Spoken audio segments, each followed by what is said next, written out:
talking about the Pete Thamel story about Harbaugh's contract situation, an unusual deal for a coach to go into his last 2 years at a Power 5 school with his record and not have an extension in place.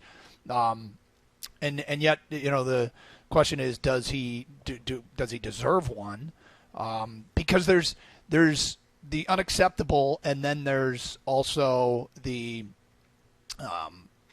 fireable offense. I think the record against Ohio State is mind-numbingly frustrating for, I think, Michigan fans, Michigan players, Michigan alums, former players, and I think it's for Harbaugh himself. Question is, will they ever get there? In the meantime, this could have everything to do with not wanting to announce a contract during a pandemic, not wanting to announce a coach getting a contract extension, at the very least to help him recruit when you are letting staff go, when you are trying to make ends meet. It might be bad. I know you don't like the term, Gator, but it might be bad optics to do that now. But hey, the thing that doesn't make sense to me under Jim Harbaugh is, by this time, I thought one thing that would have been established as far as on the field was just a pipeline of quarterbacks coming through and being groomed and sent off to the NFL. And it hasn't been the case.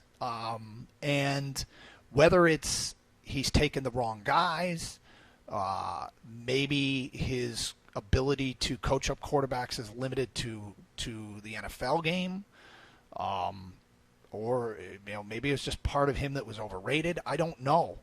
But it's the biggest conundrum of all of this, is why they haven't gotten better quarterback play. I think we could describe the quarterback play at Michigan as okay, but not what would have been expected. And I can't figure out why those dots haven't connected.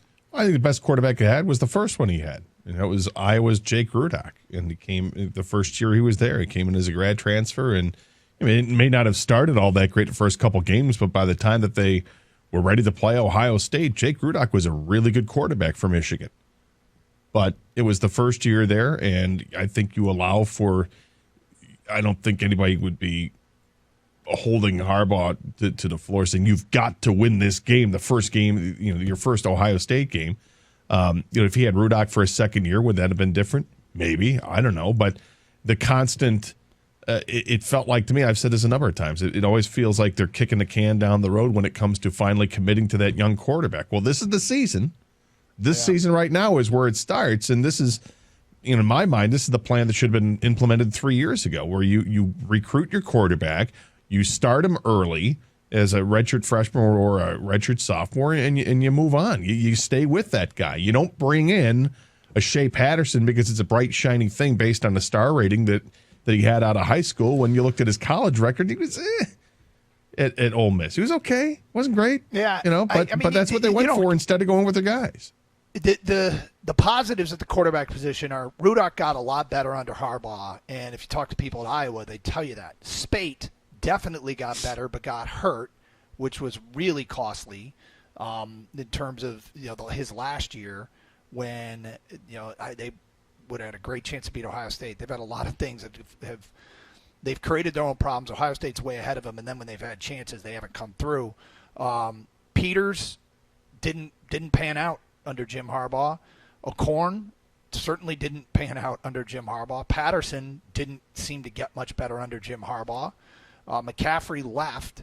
He's got a lot riding on Joe Milton. Well, he does. He's got a lot riding on Joe Milton. In the previous four quarterbacks you mentioned, they may have had promise or whatever, but none of them were playing in the NFL.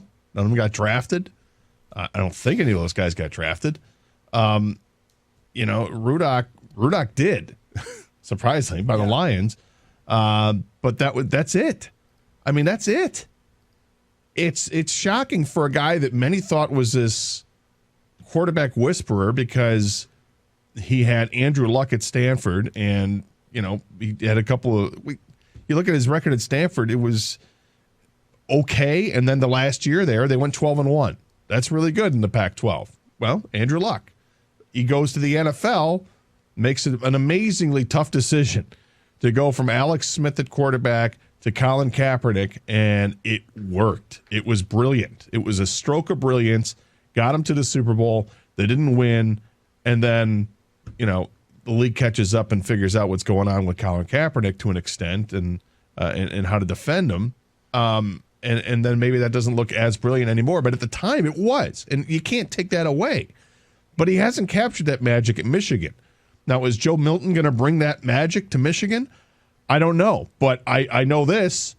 A couple of years ago, everyone was talking, all the Michigan fans were talking about McCaffrey and how great McCaffrey's going to be, and McCaffrey's gone. So who knows? And now Michigan fans are already talking about the next guy down the line that they have recruited. So I mean, as far as the fans, I don't really wrap myself too much up what fans have to say. I wrap myself into what coaches are telling me and things of that nature.